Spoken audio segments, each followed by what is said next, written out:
Welcome to the part two of All You Need to Know About Resume and CV. I'm Professor Job Offer, and I've spent the last 10 years with a number of Forbes Global 2000 companies. And using my tips and tricks, I've helped people land interviews and job offers at companies like this, including Amazon and Google.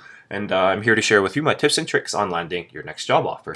So there is a part one to this series, and that one I discussed the difference between resume and CV, so it might be worthwhile to watch. And in part two, in this particular video, I'll be discussing the different sections you need on your resume or CV. And when you look online, you might find there's so many different sections that you can actually include on your resume, but I'd like to just narrow this down into 5+1. So altogether, just 6 sections that you actually need on your resume. Let's start with first and foremost the header. It's where you include the most basic information about yourself and your contact information. So it can look like this, and it goes just above your summary. It actually goes in a separate section on the Word document called the header.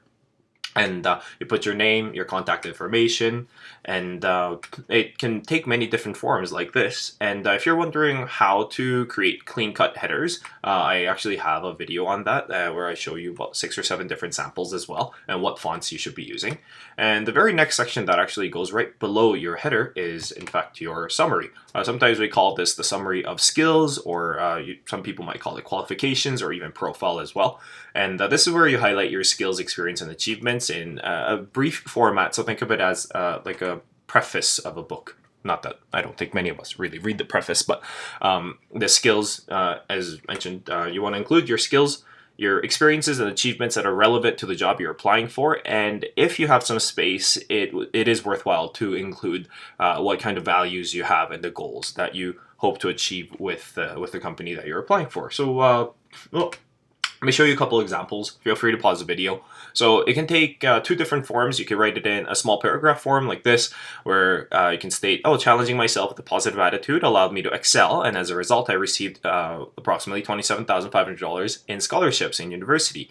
And through international exchange and an internship, I grasped the art of communication by interacting with people of diverse backgrounds and learned that effective and honest communication is a key to success. And I look forward to bringing my skills and passion to company ABC. So this highlights your skills, experience, and some knowledge that you've acquired, and maybe some achievements as well, like attaining a scholarship of a certain amount. Another form that this summary can actually take is in a bullet point format, where you would highlight your skills, experience, achievements in the same way. So make sure you always lead with the verb if you can. So created 40 written guidelines and instructions on APIs for developers and for non-technical personnel, and this allowed the company to save 20% of time for giving instructions on APIs. So this was actually a summary of a developer. And this individual also collaborated with 3 to 7 professionals from planning, design, and development to successfully complete projects in a timely manner while abiding to guidelines. So this demonstrates your experience with teamwork and collaboration. And the last one, you can kind of go ahead and read that on your own. And if you're wondering how to write stunning resume summaries like this, there's a video on that, so feel free to go check that out. And another section you need to have on your resume, whether you're an experienced hire or a new grad, is the education section. The order may change depending on your experience and skill, but you definitely need education section. And this is where you include your information about your academic background. So like what school you attended, the major, perhaps the GPA, the courses you took, some achievements and extracurricular activities that you partook in, but mainly kind of focusing on what you studied. So kind of demonstrating your knowledge in certain area, and GPA if it's good enough to show. And if it's not, then I actually have another video on how to make your GPA look better and what kind of courses you took. So that also showing the types of the knowledge and skill sets that you have. So this is a sample of an education section of somebody, like, for example, if they did double major at Fordham University in New York, you would include the dates, you would include the GPA, scholarships, courses, activities. Especially if you're a new grad and you don't have much of work experience, you want your education section to look fulfilling. So that when the recruiters take a look at it, or the HR looks at it, it shows that, this person didn't just attend school and come back home, but rather oh, this person actually partook in a lot of different activities, and they're very well rounded. And if you're wondering how to write the education section on the resume, I have a video, and this is one of the most popular videos that I actually have put out, and where I show you literally line by line on what to write on your resume, starting with how should you be naming it, what in what order should you be writing in your studies and your school, and how to represent your GPA and scholarships, and as well as the award scholar and the courses. I can't talk today. And the different activities that you partook in, literally line by line. It's like a 7-minute video, and by the end of that 7-minute video, you should have an education section that looks like this. And probably one of the most important sections of your resume, the work experience section. Why? Because this will include information about all your work experiences and what kind of roles and responsibilities that you've had. You can include your internships, you can include your part-time jobs, or if you have experience running your own business, you can actually include that as well, and of course all the professional experiences. And in this section, you want to focus on the responsibilities and achievements that you've had in your workplace.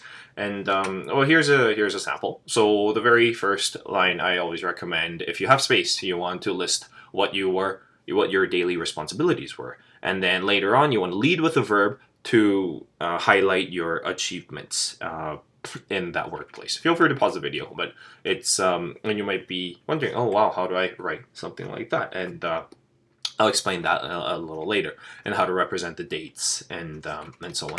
And even if it was like a part-time job, or even if you think it's a job that might not be exactly relevant, you'll always be able to find and relate skills to the job that you're applying for, because a lot of jobs share the basic attributes in the same way. So even if somebody worked as a cashier at a McDonald's franchise, and even if you're not applying to a restaurant industry, you can still demonstrate your coordination skills, handling responsibility, working in a timely manner and such, and represented in this manner. And a lot of us have experience, or some of us have experience working at a coffee shop. And even as a barista at a coffee shop, you can actually highlight all these different experiences using numerical values to better kind of represent your achievements and your responsibilities. And this is another very useful video that you can refer to. It's on the channel. Is the how to use different resume CV action verbs with examples, so you can actually produce and write something like this on your resume. And after the work experience section, so that was the fourth section, or the header plus the third section, and you also have the leadership section. And this is very similar to the work experience section, but this is where you kind of expand on your extracurricular activities from your education. So it can include things like the student clubs, or maybe you were like a teaching assistant, and other activities that are outside of your academics, including volunteering, athletics. And also, if you are a working professional, this is where you would include your outside of work activities, like if you're a part of like a professional development group, or other kind of volunteering or music groups. This is where you include it.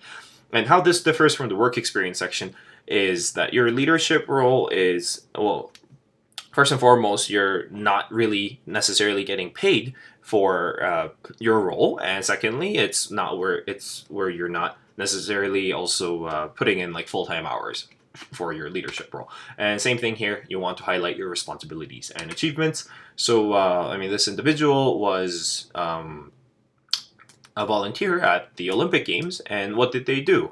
Of course, at the Olympic Games, you're there kind of full time, but it's not your main job where you're getting paid for. So you always lead with the verb. Try to incorporate numbers if you can. Another individual here, organizing committee for UN International Day of Peace as a social media manager.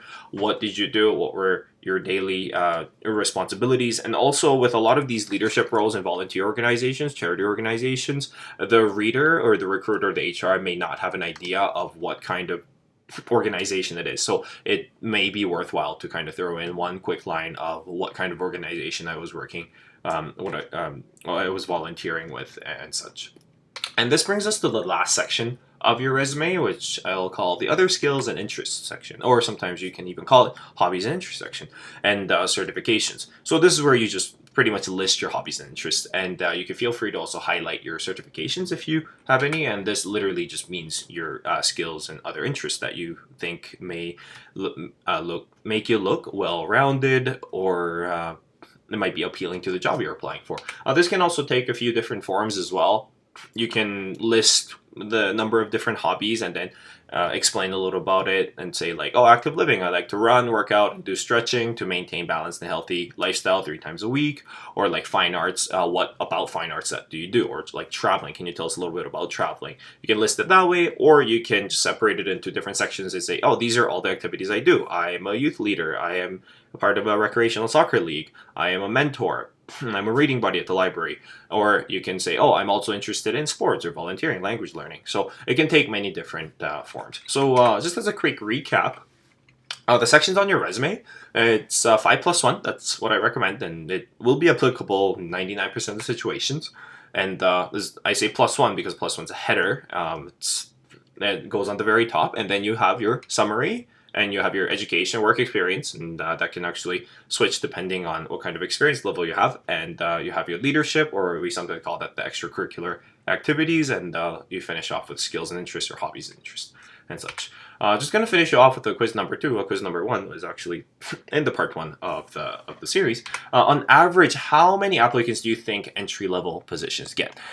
Maybe perhaps thinking about this and having an answer to this question may help you in better preparing your resume to make sure it stands out among hundreds of different applicants.